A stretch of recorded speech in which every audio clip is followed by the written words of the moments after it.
सभी प्यारे विद्यार्थियों का टीएनसी के इस ऑनलाइन प्लेटफॉर्म पे हार्दिक स्वागत और अभिनंदन। साथियों, मैं हूं आपका सुखी सर और आज आपके सामने पेश हुआ हूं एक इंपॉर्टेंट लेक्चर को लेकर, जिसके अंदर हम लोग डिस्कस करेंगे कुछ इंपॉर्टेंट टर्म्स को। जी हाँ साथियों, कुछ इंपॉर्टेंट टर्म्स जो कि आपके साइकेट्री के अंदर फ्रिक्वेंटली रिपीट हो रही है और बार बार जो है काफी सारे स्टूडेंट्स के कमेंट आए हैं, चाहे वो ऑनलाइन से हो चाहे ऑफलाइन से हो, कि सर इसमें बड़ा कंफ्यूजन है। तो एक बार प्लीज इसके ऊपर एक छोटा सा लेक्चर आप हमें क्लियर कर दीजिए, लेक्चर के थ्रू क्लियर कर दीजिए ताकि हमको जो है कोई कंफ्यूजन ना रहे। साथियों देखिए, आज का जो हमारा लेक्चर है वो बेसिकली बेस्ड है आपका जो आपकी साइकोमोटर जो एक्टिविटीज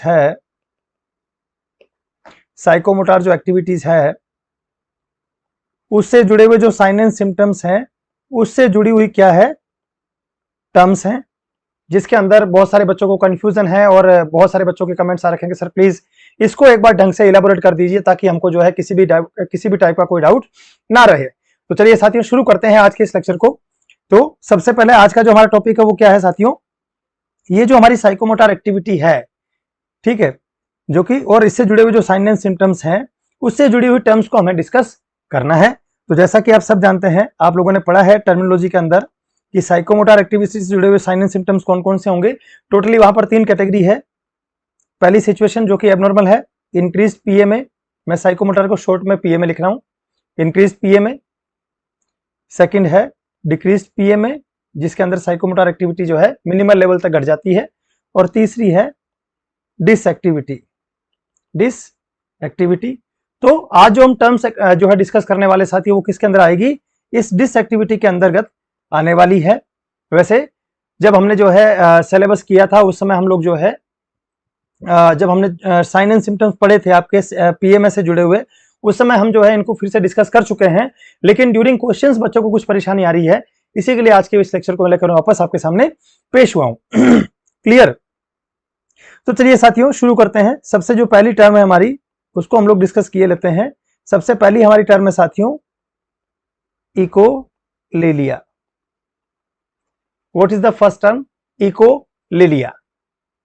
बेसिकली है क्या इकोलेलिया? देखिए साथियों, इकोलेलिया को सिंपली आप ऐसे याद रखना कि इकोलेलिया इज अनइंटेंशनली और involuntary repetition of the therapist और द साइकियाट्रिस्ट। क्या है देखिए साथियों, इकोलेलिया क्या है? जैसे मान लीजिए मैं आपका थेरेपिस्ट हूं, आप मेरे क्लाइंट हैं। सपोज आपसे मैंने कुछ कहा कि आपका नाम क्या है, तो सडनली बीइंग ए पेशेंट आप मुझे वापस क्या जवाब दोगे? अगर आप में इकोलेलिया है तो आप वापस कहोगे आपका नाम क्या है। मैं आपसे कहूंगा कि अरे भाई मैं आपका नाम पूछ रहा हूं, अगेन यू विल से अरे भाई मैं आपका नाम पूछ रहा हूं।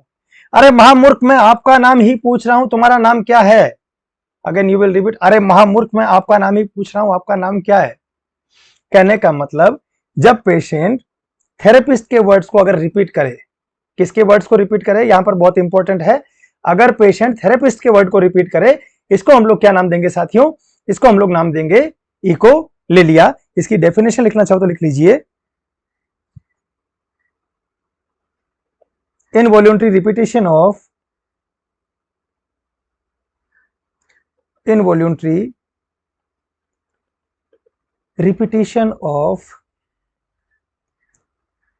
words or phrases said by others। और यहां पर अदर पार्टी कौन होगी? मोस्टली आपका थेरेपिस्ट या आपका साइकियाट्रिस्ट। यहां पर अदर पार्टी कौन होगी? मोस्टली आपका थेरेपिस्ट या आपका साइकियाट्रिस्ट। और ये जो रिपीटेशन है इकोलेलिया के अंदर, ये कैसा होता है? इनवॉल्यूंटरी रिपीटेशन ऑफ वर्ड्स और फ्रेजेस सेड बाय अदर्स। और mostly said by others, others party यहां पर कौन होती है? थेरेपिस्ट होता है, क्योंकि इंटरेक्शन मेंटल हॉस्पिटल में किसके बीच चलता है? पेशेंट और थेरेपिस्ट के बीच में चलता है। और यहां पर इस इकोलेलिया में क्या करता है पेशेंट? क्या करता है? थेरेपिस्ट के कहे गए वर्ड को वहां पर जो है रिपीट करने का काम करता है। इसी को हम लोग बोलते हैं साथियों इकोलेलिया। अब ये जो इकोलेलिया साथियों, ये बच्चों के अंदर भी देखने को मिलता है। बच्चों के अंदर जब हम लोग छोटे थे तो दूसरे के वर्ड्स जो है हम लोग रिपीट करते थे, तो इसका मतलब ये नहीं कि हम लोग मेंटली एबनॉर्मल है, बट ड्यूरिंग पर्सनालिटी डेवलपमेंट जो है इकोलेलिया कॉमन है। और ये जो इकोलेलिया है वो by the age of by the age of 3 year. जब हम छोटे होते हैं तब हमें कोई भी चीज सीखने के लिए इस इकोलेलिया की जरूरत पड़ती है। भाई जब तक हम एक दूसरे के वर्ड्स को रिपीट नहीं करेंगे तब तक हम उन वर्ड्स को सीखेंगे कैसे, उनका जो प्रोनाउंसिएशन है, उनका जो उच्चारण है वो हम लोग कैसे सीखेंगे। लेकिन ये चीज एक एज के साथ में शुरू होकर एक एज के साथ में ही खत्म हो जाती है। By the age of 3 years ये जो है क्वाइट जो है डिसअपियर हो जाती है। लेकिन अगर उसके बाद भी अगर प्रेजेंट है दैट इज एबनॉर्मल। ठीक है, तो कहने का मतलब माइल्ड इकोलेलिया इज बेनिफिशियल जब ये 3 साल की एज से पहले तक हो, लेकिन अगर उसके बाद भी परसिस्टेंट है दैट इज एबनॉर्मल सिचुएशन। तो सिंपल सा आपका कॉन्सेप्ट है कि इकोलेलिया क्या है। इकोलेलिया को याद रखने का तरीका, इकोलेलिया ल से लाली, और लाली किसका नाम है, आपकी टंग का नाम है। टंग से हम लोग क्या बोलते हैं, वर्ड्स बोलते हैं। इन वर्ड्स को जब रिपीट किया जाएगा पेशेंट के द्वारा, इसी को हम लोग नाम देंगे आपका इकोलेलिया। क्या नाम देंगे, इकोलेलिया। एग्जाम्पल मैंने आपको बता दिया है कि सपोज आपने पेशेंट से नाम पूछा उसका, आपका नाम क्या है, suddenly the patient will repeat आपका नाम क्या है। अरे भाई मैं तुम्हारा नाम पूछ रहा हूं। Again the patient will answer, अरे यार मैं आपका नाम पूछ रहा हूं। अरे महामूर्ख मैं तुम्हारा ही नाम पूछ रहा हूं। Again the patient will say, अरे महामूर्ख मैं आपका ही नाम पूछ रहा हूं। तो बड़ा मुश्किल होता है इन लोगों से कम्युनिकेट करना, क्योंकि ये लोग थेरेपिस्ट और जो अदर पर्सन है उनकी कही की बात को रिपीट करते हैं। इसी को हम लोग नाम देते हैं साथियों echolalia. C the next term, the next term is echopraxia. Echopraxia. अब देखिए साथियों, इकोलेलिया में तो क्या था, इकोलेलिया के अंदर ये था कि भाई पेशेंट आपकी कही गई बात का रिपीट कर रहा है, या पेशेंट आपकी कही गई जो है वर्ड्स को रिपीट कर रहा है या फ्रेजेस को रिपीट कर रहा है। लेकिन इकोप्रेक्सिया में क्या होता है कि पेशेंट आपके द्वारा कही गए किसी आपके द्वारा किए गए एक्शन को रिपीट करता है। सपोज आपने, जब आप पेशेंट से बात कर रहे हैं, सडनली आपका हाथ एकदम से आपके बालों में चला गया। पेशेंट ने तुरंत उसी समय जो है हाथों हाथ अपने बालों में हाथ घुमा लिया। सडनली आपने अपना नाक सिकोड़ा, लाइक दैट। अगेन पेशेंट भी क्या करेगा, अपना नाक सिकोड़ेगा। तो कहने का मतलब इनवॉल्यूंटरी और अनइंटेंशनली अगर पेशेंट थेरेपिस्ट की एक्टिविटी को अगर रिपीट करता है that is called as echopraxia. Echolalia में तो क्या करेगा, पेशेंट थेरेपिस्ट के जो है वर्ड्स या फ्रेजेस को रिपीट करेगा, और इकोप्रेक्सिया में क्या करेगा, थेरेपिस्ट की एक्टिविटी को रिपीट करेगा, या उसको जो है इमिटेट करेगा, या उसको कॉपी करने का काम करेगा। इसी को हम लोग बोलते हैं इकोप्रेक्सिया। और इकोप्रेक्सिया का मतलब क्या हो गया, नकलची बंदर। नकलची बंदर।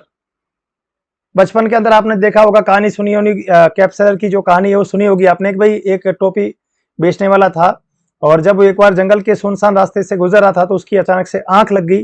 वो रुका एक पेड़ के नीचे, उसकी आंख लग गई। तो उसको पता नहीं था कि भाई इस पेड़ पे बंदर है। तो उस पेड़ पे बंदर थे, तो बंदरों ने क्या किया, उसकी गठरी खोली और सारी की सारी कैप जो है उसने बंदरों ने पहन ली। अब जब उसकी नींद खुली तो परेशान हो गया कि यार मेरी सारी कैप्स जो है मैं जो है बेचने के लिए आया था, लेकिन अब जो है ये सारी की सारी बंदरों ने ले ली, अब मैं क्या करूं। तो फाइनली उसको एक उपाय सूझा। उसने क्या किया, गुस्से में आके अपनी टोपी फेंकी। बंदरों ने भी क्या किया, उसके एक्शन को कॉपी किया और अपनी जो टोपी है वो सारी की सारी नीचे फेंक दी। वो सारी टोपियों को उसने इकट्ठा किया और अपने रास्ते पे चलता बना। क्लियर। तो यहाँ कहने का मतलब क्या है, इकोप्रेक्सिया में मोस्टली क्या होता है, ये सब के सब नकलची बंदर होते हैं। कहने का मतलब जो थेरेपिस्ट की जो एक्टिविटी है उसको रिपीट किया जाता है, किसके द्वारा, पेशेंट पार्टी के द्वारा रिपीट किया जाता है। इसी को हम लोग नाम देते हैं इकोप्रेक्सिया। डेफिनेशन डाल लीजिए इसकी, this is involuntary and unintentionally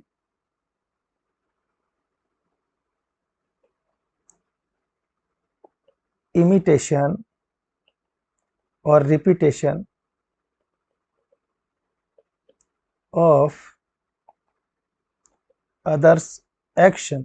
और यहां पर अदर पार्टी कौन कौन होती है, मोस्टली थेरेपिस्ट। जब हम लोग साइकियाट्री की बात कर रहे हैं तो मोस्टली जो है एग्जांपल किसका लेंगे, थेरेपिस्ट और पेशेंट पार्टी का। तो यहां पर साथियों क्या होता है, इकोप्रेक्सिया के अंदर क्या होता है, थेरेपिस्ट जो भी एक्टिविटी करता है इनवॉल्यूंटरीली और अनइंटेंशनली पेशेंट क्या करता है, उसको रिपीट करता है। सपोज अगर आपने अपना नाक सिकोड़ा, पेशेंट भी क्या करेगा, अपना नाक सिकोड़ेगा।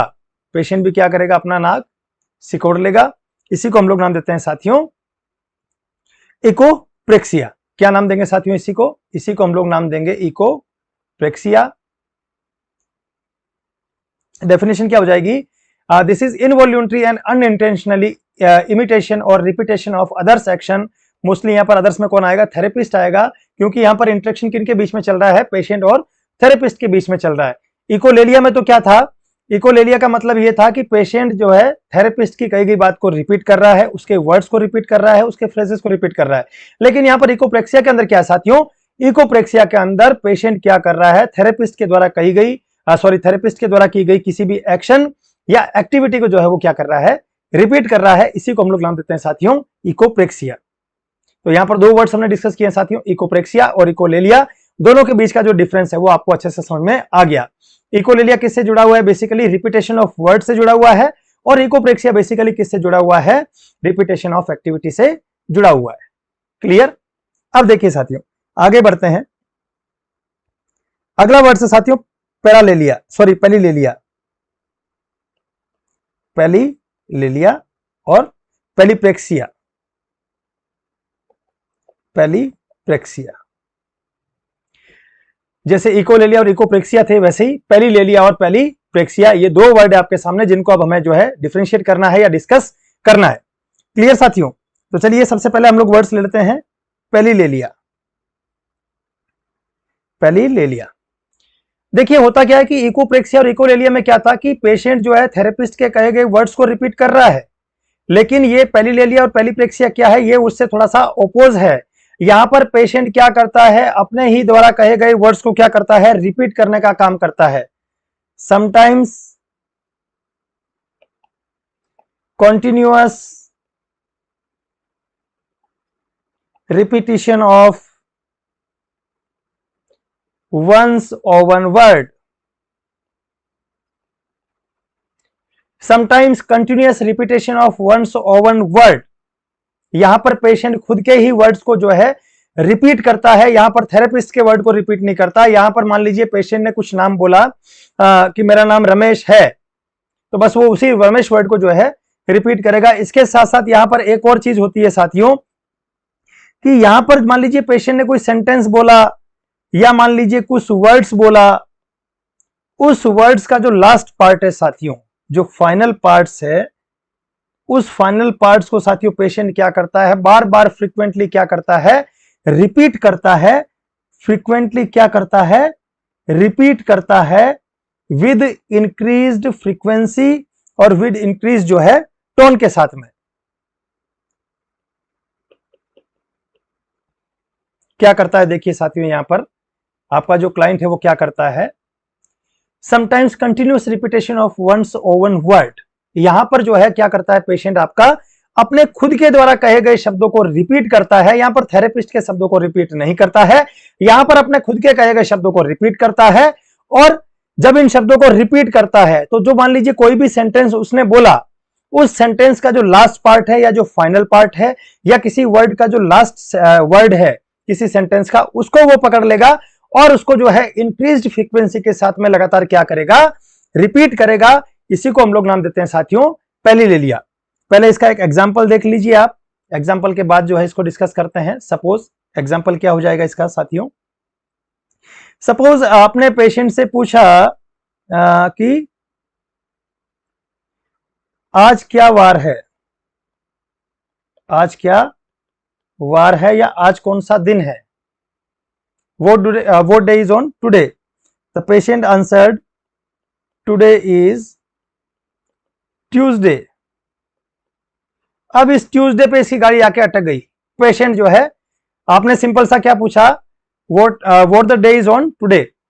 पेशेंट कहेगा today is Tuesday, Tuesday Tuesday Tuesday Tuesday Tuesday, like that. कहने का मतलब पेशेंट का जो फ्रीक्वेंसी है, लास्ट वर्ड पे पेशेंट जाके अटक गया और इस वर्ड्स को जो है इंक्रीज फ्रीक्वेंसी के साथ में रिपीट कर रहा है। यहां पर continuous repetition of one word हो रहा है, विद इंक्रीज्ड फ्रीक्वेंसी हो रहा है। और रिपीटेशन कौन से वर्ड का हो रहा है? Final part of the sentence या final word of the sentence का रिपीटेशन हो रहा है साथियों।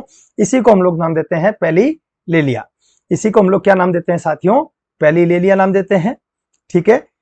इकोलेलिया में तो क्या था? पेशेंट थेरेपिस्ट के कहे गए वर्ड्स को रिपीट कर रहा था, लेकिन पेलिलेलिया में क्या है? पेशेंट अपने खुद के किसी वर्ड को जो है रिपीट कर रहा है। यहां पर थेरेपिस्ट की कॉपी नहीं की जाती है, यहां पर अपने आप का इमिटेशन किया जाता है, अपने आप को जो है कॉपी किया जाता है, इसी को हम लोग नाम देते हैं साथियों पहली ले लिया।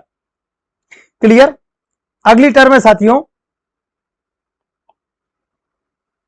The next term is पेलीप्रेक्सिया।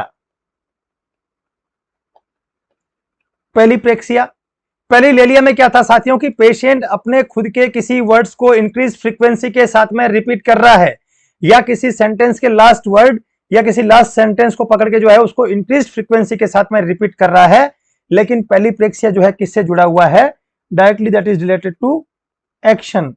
यहां पर पेशेंट अपने किसी खुद के एक्शन को ही बार बार रिपीट करता है। There is involuntary repetition of, there is involuntary repetition of own actions।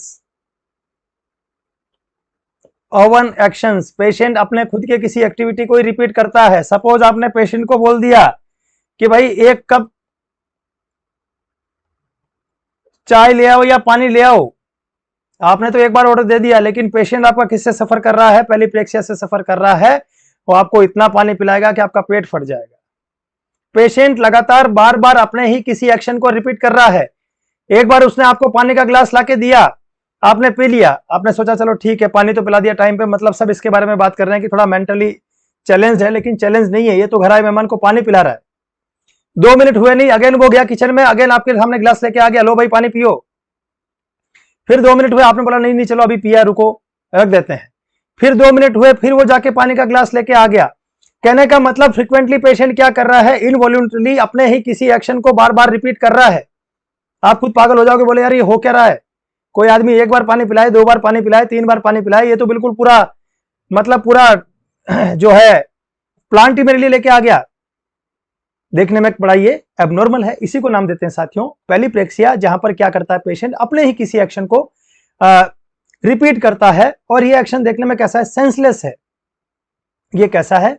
Senseless है। भाई आपने एक बार किसी को पानी पिला दिया, उसके बाद बार बार फ्रिक्वेंटली आप किसी को पानी पिला रहे हैं, तो ये तो यूजलेस थिंग हुई, ये तो आपका यूजलेस जो है थिंग हुआ, या ये जो है कैसा हुआ? पर्पजलेस हुआ। इसका कोई क्लियर जो है पर्पज नहीं है, क्लियर कोई मीनिंग नहीं है। इसी को नाम देते हैं साथियों पेलीप्रेक्सिया।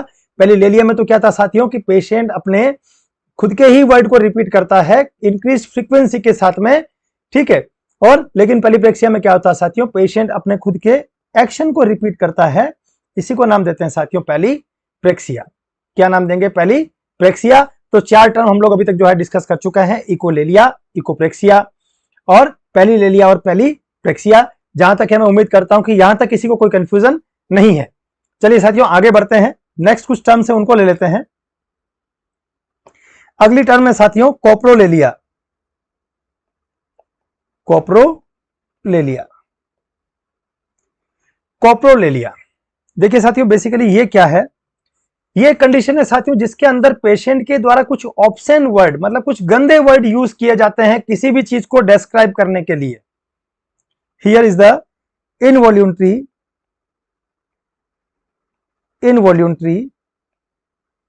Use of words, involuntary use of words या use of obscene words, use of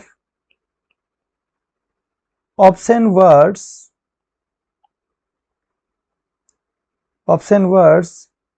which are socially inappropriate। Means कहने का मतलब यह है कि कोई भी ऐसे वर्ड्स जो सोशली इनअप्रोप्रिएट है, पेशेंट उन वर्ड्स को जो है लगातार बोलता है या उन वर्ड्स का जो है यूज करता है। सपोज आपने पेशेंट से पूछ लिया कि आप सुबह वॉशरूम कब गए, तो वो इस वॉशरूम के लिए बड़ा ही एक अजीब-गरीब जो वर्ड्स है वो निकाल के लाएगा, जो कि सुनने में बड़ा विचित्र है और बड़ा गंदा मतलब जो है लगता है। या सपोज इसका एक और एग्जांपल देखिए, जैसे नॉर्मली आपने पूछ लिया कि भाई आपको कॉन्स्टिपेशन तो नहीं है या आपको डायरिया तो नहीं है, तो ऐसे लोग क्या करते हैं कि बड़े मतलब इनकी डिक्शनरी में बड़े विचित्र शब्द होते हैं ये अपने स्टूल को डिस्क्राइब करने के लिए। या सपोज मान लीजिए पेशेंट को डायरिया है, तो आपने पूछा कि भाई आपको कितनी पतली दस्त हो रही है, तो ये इनके पास बड़े विचित्र वो जो है शब्द हैं, उस शब्दों से ये डिस्क्राइब करेंगे कि भाई डॉक्टर साहब ये समझ लो कि बस कोरा पानी, या मतलब बिल्कुल आप समझ रहे हैं कि शायद बड़े ही विचित्र ढंग से वो अपनी पोटी को डिस्क्राइब करते हैं, अपने मूत्र को जो है या अपने जो यूरिन है उसको डिस्क्राइब करने का काम करते हैं, जो कि सोशली बड़ा इनअप्रोप्रिएट लगता है ना, सोशली बड़ा इनअप्रोप्रिएट लगता है। इसी को हम लोग बोलते हैं कोप्रोलेलिया। कुछ ऐसे वर्ड्स यूज करना जो कि सोशली एक्सेप्टेबल नहीं है अपने स्टूल के लिए, अपने यूरिन के लिए, है ना। तो बड़े विचित्र शब्दों को जो है अगर इस्तेमाल करता है पेशेंट, दैट इज कोप्रोलेलिया, जो कि सुनने में बड़े अजीब लगते हैं या सुनकर जो है बड़ा अजीब लगता है। जनरली आपसे अगर कहा जाए कि आपको अगर डायरिया है तो आपको कैसा दस्त लग रहा है, आप कहोगे सर सिंपल बिल्कुल पानी जैसा दस्त लग रहा है, और विद इंक्रीज फ्रीक्वेंसी में जो है 10 से 15 बार जो है वॉशरूम होके आ गया, ठीक है। लेकिन ये अगर कहेंगे कि भाई आपको कैसा दस्त लग रहा है, तो ये कहेंगे साहब बिल्कुल आपने पतली सी कड़ी देखी है, बिल्कुल कड़ी जैसा दस्त मेरे को लग रहा है, ये समझ लो कि कड़ी लग रही है। अब ये कितना ऑकर्ड है, इसी को हम लोग नाम देते हैं साथियों कोप्रोलेलिया, जहां पर पेशेंट जो है बिल्कुल विचित्र शब्द इस्तेमाल करता है अपने खासकर जो अपने एक्सक्रीटा है या अपने जो जेनाइटल रेफरेंस है, इन सब चीजों को लेकर, है ना, इन सब चीजों के लिए बड़ा विचित्र शब्द इस्तेमाल करता है। इसी को हम लोग नाम देते हैं साथियों coprolalia. Clear, got my point. अगली टर्म देखिए साथियों, इसी से जुड़ी हुई, कोप्रोप्रेक्सिया। कोप्रोप्रेक्सिया, कोप्रोलेलिया में तो क्या था साथियों कि कुछ ऐसे ऑब्सेन वर्ड यूज करना अपने जो है किसी वर्ड्स के, पर्टिकुलर वर्ड्स के लिए बड़े ऑब्सेन वर्ड यूज करना अपने स्टूल, अपने यूरिन को जो है डिस्क्राइब करने के लिए। लेकिन कोप्रोप्रेक्सिया में क्या होता है साथियों कि कुछ ऐसी एक्टिविटीज करना जो कि सोशली एक्सेप्टेबल नहीं है, कुछ ऐसी एक्टिविटीज करना जो कि सोशली जो है एक्सेप्टेबल नहीं है। डेफिनेशन देख लीजिए इसकी, involuntary, involuntary performing, involuntary performing obscene और forbidden gesture,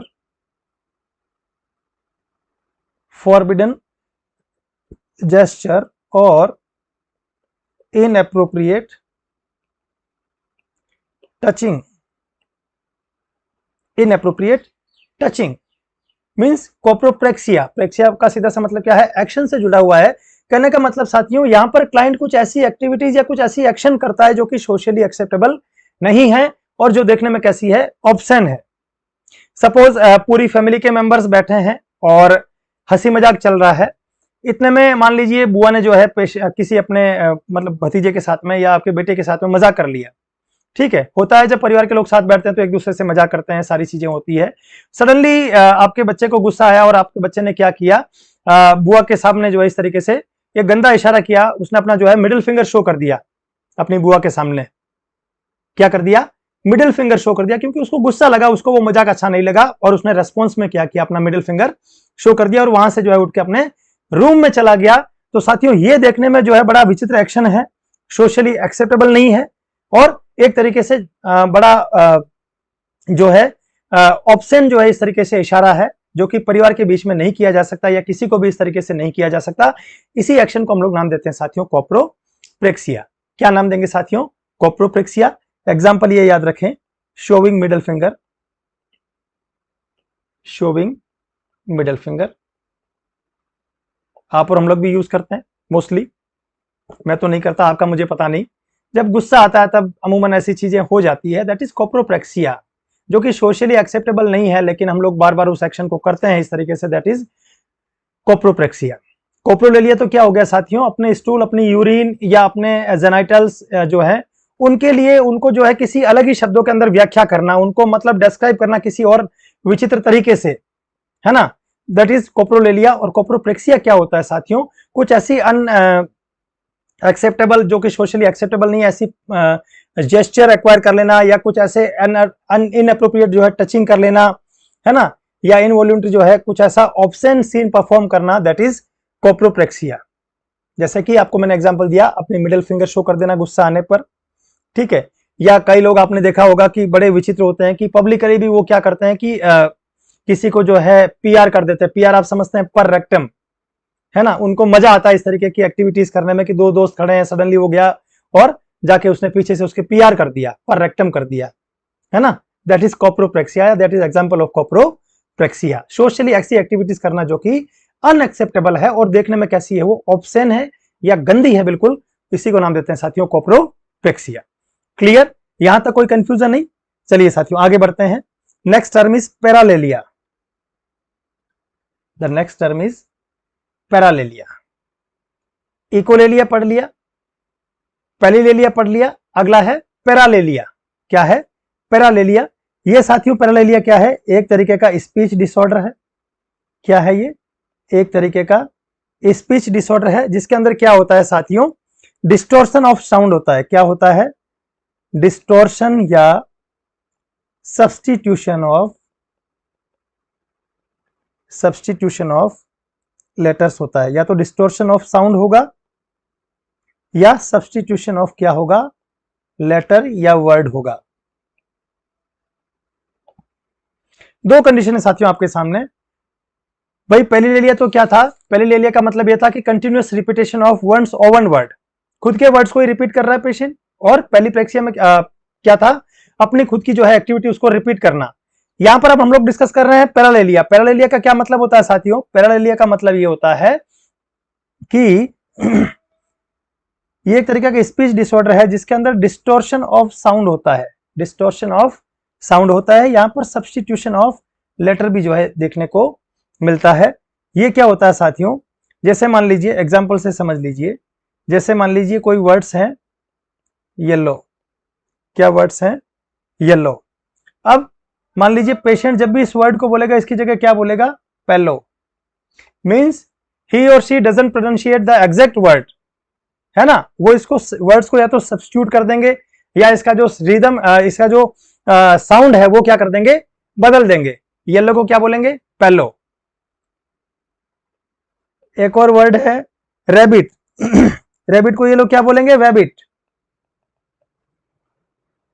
भाभी को बोलेंगे चाबी। भाभी को क्या बोलेंगे? चाबी, है ना। क्या बोल देंगे? क्या कर दिया इन्होंने?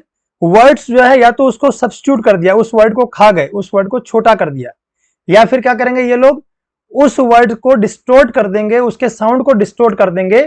जैसे रैबिट की बजाय क्या बोलेंगे? वैबिट।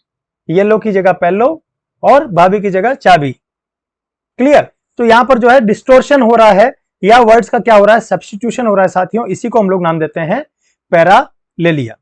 अगला इसी से जुड़ा हुआ टर्म है पैराप्रेक्सिया। पैराप्रेक्सिया। पैराप्रेक्सिया क्या है साथियों? इसका दूसरा नाम है फ्रियोडियन स्लिप। फ्रियोडियन स्लिप। फ्रियोडियन स्लिप। ये बड़ा इंटरेस्टिंग है साथियों। इसको फ्रियोडियन स्लिप क्यों कहा गया है? क्योंकि सिगमंड फ्रियोड ने इसके बारे में सबसे पहले बताया और इस टर्म को इजाद किया पैराप्रेक्सिया। फ्रियोडियन स्लिप क्या है साथियों? यहां पर क्या करता है साथियों, देखिए आदमी जानबूझ के मिस्टेक करता है। यहां पर आदमी जानबूझ के अपनी स्लिप ऑफ टंग होता है, स्लिप ऑफ टंग, जानबूझ के यहां पर जो है आदमी की टंग जो है क्या होती है? स्लिप होती है। जानबूझ के आदमी जो है मिस्टेक करता है और ये मिस्टेक करने के पीछे उसका कुछ इंटेंशन होता है, उसकी कुछ रिप्रेस्ड फीलिंग्स होती है। क्या होती है? कुछ रिप्रेस्ड फीलिंग्स होती है या उसकी कुछ विशेज होती है। कुछ रिप्रेस्ड फीलिंग्स होती है या कुछ रिप्रेस्ड जो है विशेज होती है, उनको एक्सप्रेस करने के लिए आदमी जानबूझ के जो है इस तरीके से स्लिप ऑफ टंग जो है पर्सन के अंदर देखने को मिलता है। इसी को हम लोग नाम देते हैं साथियों पैराप्रेक्सिया। क्या नाम देते हैं? पैराप्रेक्सिया। या फिर आदमी जो है जानबूझ के किसी चीज को मिसरीड करता है। सॉरी, आदमी जानबूझ के किसी चीज को क्या करता है? मिसरीड करता है। इसी को हम लोग नाम देते हैं साथियों पैराप्रेक्सिया। या मान लीजिए जानबूझ के कोई फिजिकल एक्शन गलत करता है,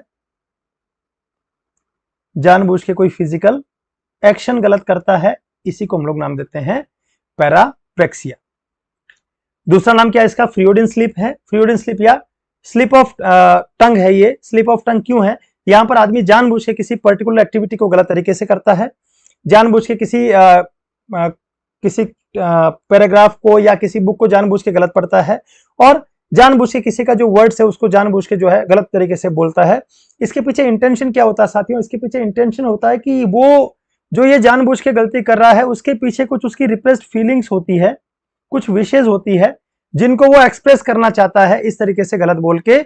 फॉर एग्जाम्पल देख लीजिए, एग्जाम्पल से आपको और ज्यादा क्लियर हो जाएगा। सपोज ये कोई एक क्लाइंट है,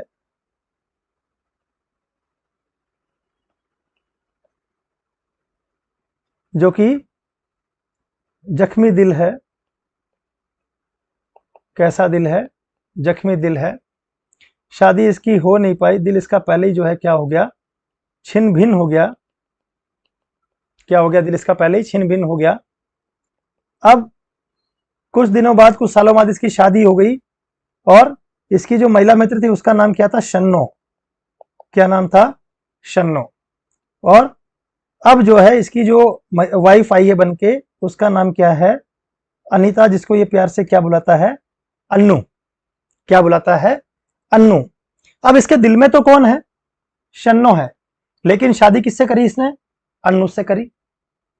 तो ये जो शन्नो है, इससे जुड़ी हुई सारी की सारी क्या है, यादें इसके इसने रिप्रेस्ड कर रखी है, या रिप्रेशन आपने जब देखा होगा डिफेंस के अंदर, तो रिप्रेस्ड या सेलेक्टिव फॉरगेटिंग है एक तरीके से। ठीक है। अब ये क्या करता है साथियों, अपनी इन रिप्रेस्ड फीलिंग को एक्सप्रेस करने के लिए कभी कभी अपनी अन्नू को जो है जानबूझ के क्या बोल देता है, ये शन्नो, और इसमें जो है इसको खुशी मिलती है। इसमें इसको क्या मिलती है साथियों? खुशी मिलती है। अपनी रिप्रेस्ड फीलिंग को ये जानबूझ के जो है क्या कर रहा है, स्लिप ऑफ टंग कर रहा है, जानबूझ के अपनी इस वाइफ अन्नू को क्या नाम से पुकार रहा है? शन्नो पुकार रहा है। क्या पुकार रहा है? शन्नो। और ऐसा करने से इसको क्या मिल रही है? खुशी मिल रही है। और इसीलिए कहा गया है इसको फ्रीडियन स्लिप, जहां पर जानबूझ के आदमी मिस्टेक करता है, जानबूझ के किसी एक्शन को गलत तरीके से करता है, या जानबूझ के किसी को जो है, किसी का नाम जो है गलत तरीके से पुकारता है, और ऐसा करने से उसकी जो रिप्रेस्ड विशेज है, जो रिप्रेस्ड नीड्स है, उसको जो है वो एक्सप्रेस करता है। कहने का मतलब पेशेंट कहीं ना कहीं हिंट देता है अपनी वाइफ को कि भैया मेरे दिल में आज भी शन्नो के लिए जगह है। रिप्रेस्ड फीलिंग होगी शन्नो और शन्नो से जुड़ी हुई, लेकिन कभी कभी वो जो है जानबूझ के अपनी वाइफ को किसी और नाम से पुकारता है, शन्नो नाम से पुकारता है। इट मींस शन्नो से जुड़ी हुई जो रिप्रेस्ड फीलिंग है वो इस पैरा जो है प्रेक्सिया के द्वारा एक्सप्रेस की जाती है। इसी को नाम देते हैं साथियों हम लोग पैरा प्रेक्सिया, जहां पर जानबूझ के किसी एक्शन को गलत किया जाए, या किसी जो है वर्ड्स को गलत बोला जाए, या किसी का नाम गलत बोला जाए, या किसी टेक्स्ट को जो है गलत पढ़ा जाए। इसी को हम लोग नाम देते हैं पैराप्रेक्सिया। और मकसद क्या होता है इसके पीछे? मकसद ये होता है कि इस गलत बोलने के पीछे मकसद ये होता है कि पेशेंट या क्लाइंट अपनी छुपी हुई रिप्रेस्ड फीलिंग्स या विशेष या डिजायर्स को जो है एक्सप्रेस करने का काम करता है। इसी को हम लोग नाम देते हैं साथियों पैराप्रेक्सिया। क्लियर? अगली टर्म देखिए साथियों, द नेक्स्ट टर्म इज इकोमीमिया। ये भी इंपॉर्टेंट है, इकोमीमिया। इकोमीमिया, इकोमीमिया क्या है साथियों? देखिएगा, repetition of facial expression. Repetition of facial expression. भाई क्लाइंट अगर आपके द्वारा कही गई बात को रिपीट करे, दैट इज इकोलेलिया। आपके एक्शन को रिपीट करे, इकोप्रेक्सिया। लेकिन पेशेंट अगर आपके फेशियल एक्सप्रेशन को रिपीट करे, वो चीज क्या कहलाएगी? इकोमीमिया। वो चीज क्या कहलाएगी? Echomimia. Repetition of facial expression. Suppose आपने पेशेंट के सामने इस तरीके से जो है इस तरीके से एक्सप्रेशन दिया, सडनली पेशेंट भी क्या करेगा? इस तरीके से एक्सप्रेशन देगा। मींस जो आपके फेस के एक्सप्रेशन है, पेशेंट अगर उनको इमिटेट कर रहा है, उनको अगर रिपीट कर रहा है, that is known as echomimia. Clear? See the next, echographia. Sorry, echographia. Echographia क्या होता है साथियों? देखिएगा, इकोग्राफिया का मतलब होता है साथियों कि पेशेंट के सामने जब आप कोई वर्ड्स लिखते हैं या कुछ वर्ड्स आप टाइप करते हैं, अगर पेशेंट उसको इमिटेट करे, उसको अगर कॉपी करे, इसको हम लोग क्या नाम देंगे साथियों? Echographia. Repetition of words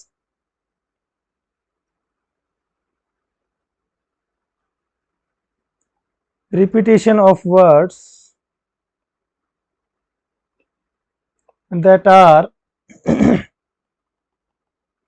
written और टाइप्ड। जो भी वर्ड्स लिखे जाएं या जो वर्ड्स पेशेंट के सामने टाइप किए जाएं, पेशेंट अगर उन वर्ड्स को रिपीट करता है, दैट इज टर्म्ड एज इकोग्राफिया। उन वर्ड्स को हम लोग क्या नाम देंगे साथियों? इकोग्राफिया नाम देंगे। जब पेशेंट के सामने आपने मान लीजिए कोई वर्ड लिखा और पेशेंट उसको रिपीट कर रहा है, या मान लीजिए आपने पेशेंट के सामने कोई वर्ड टाइप किया और पेशेंट अगर आपको उस वर्ड को रिपीट कर रहा है, दैट इज इकोग्राफिया। उसको हम लोग क्या नाम देंगे साथियों? इकोग्राफिया। इकोमिमिया तो क्या हो गया? जब पेशेंट आपके फेशियल एक्सप्रेशन को जो है क्या करे? इमिटेट करे या उसको जो है कॉपी करने की कोशिश करे, that is इकोमिमिया।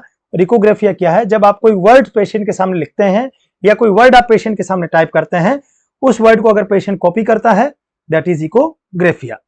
Now see the next, echophagia, that is also important. Echophagia, echophagia बड़ा जो है अजीबोगरीब टर्म है ये भी, इकोफेजिया। इसके अंदर क्या करता है क्लाइंट आपका कि जो भी चीज उसे अच्छी लगती है उसकी इमेज को एक तरीके से वो ड्रॉ करने की कोशिश करता है, या उसकी एक आउटलाइन वो जो है ड्रॉ करने की कोशिश करता है। सपोज पेशेंट आपका मेंटल हॉस्पिटल में है और मेंटल हॉस्पिटल की मान लीजिए बिल्डिंग उसको बहुत पसंद आई, या मान लीजिए उस बिल्डिंग के अंदर एक सेमिनार रूम है वो उसको बड़ा पसंद आया, तो पेशेंट क्या करेगा? इमीडिएटली वो क्या करेगा? उस चीज को अपने इंडेक्स फिंगर से ड्रॉ करने की कोशिश करता है। या मान लीजिए उसको कोई पेशेंट को मान लीजिए कोई फीमेल अगर पसंद आ गई या उसको देखने में वो अगर सुंदर लगी, इमीडिएटली वो क्या करता है? उसको ड्रॉ करने की कोशिश करता है, उस फीमेल के चेहरे को ड्रॉ करने की कोशिश करता है। या कोई सुंदर सी बिल्डिंग उसको नजर आई, उस बिल्डिंग की जो आउटलाइन है उसको ड्रॉ करने की कोशिश करता है। तो यहाँ पर इकोफेजिया के अंदर साथियों यही होता है कि पेशेंट कोई भी जो चीज उसको इंप्रेसिव लगती है उस चीज की आउटलाइन को ड्रॉ करने की कोशिश करता है। इसी को हम लोग नाम देते हैं साथियों इकोफेजिया। और ये इतना इमीडिएट होता है कि पेशेंट जो है अपना आपको ऊपर वेट नहीं कर पाता है, वो इमीडिएट क्या करता है? इस चीज को जो है आउटलाइन ड्रॉ करनी उसको है, जैसे किसी चीज को देखता है जो कि देखने में कैसी है? इंप्रेसिव। इसको थोड़ा लिख लीजिए,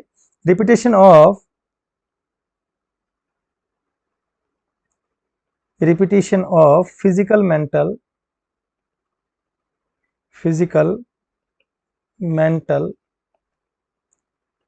tracing of the contour of object, the contours of object. किसी भी चीज के कंटूर को कॉपी करने की कोशिश करता है, फिर और वो चीज कैसी होनी चाहिए? दिखने में इंप्रेसिव होनी चाहिए वो चीज। सपोज क्लाइंट के अगर दिल को कोई चीज भा गई, अगर वो उसको इंप्रेसिव लगती है तो वो उसके कंटूर को कॉपी करने की कोशिश करता है। कहने का मतलब उसकी जो एक फिजिकल जो स्ट्रक्चर उसको कॉपी करने की कोशिश करता है। सपोज कोई बिल्डिंग है, उसकी वो आउटलाइन बनाने की कोशिश करेगा। कोई ब्यूटीफुल फीमेल है, उसके चेहरे को वो जो है कॉपी करने की कोशिश करता है, उसके चेहरे की वो जो है स्केच बनाने की कोशिश करता है। कोई बिल्डिंग हो गई, कोई ब्यूटीफुल फीमेल हो गई, तो कहने का मतलब इसी को हम लोग नाम देते हैं साथियों इकोफेजिया। जहां पर क्या करता है क्लाइंट? किसी इंप्रेसिव चीज के कंटूर को कॉपी करने की कोशिश करता है, और ये इमिटेशन इतना फास्ट होता है कि पेशेंट वेट नहीं कर पाता। अगर उसके पास कागज कलम कुछ भी नहीं है तो पेशेंट क्या करेगा? अपने इस इंडेक्स फिंगर से अपने टी शर्ट पे जो है ड्रॉ करने की भी कोशिश करेगा, लेकिन वो उस चीज को इमीडिएट जो है इमिटेट करने की कोशिश करता है। इसी को हम लोग नाम देते हैं साथियों इकोफेजिया। इसी को हम लोग नाम देते हैं साथियों इकोफेजिया। क्लियर? अगला देखिए साथियों, नेक्स्ट टर्म इज इकोलोजिया।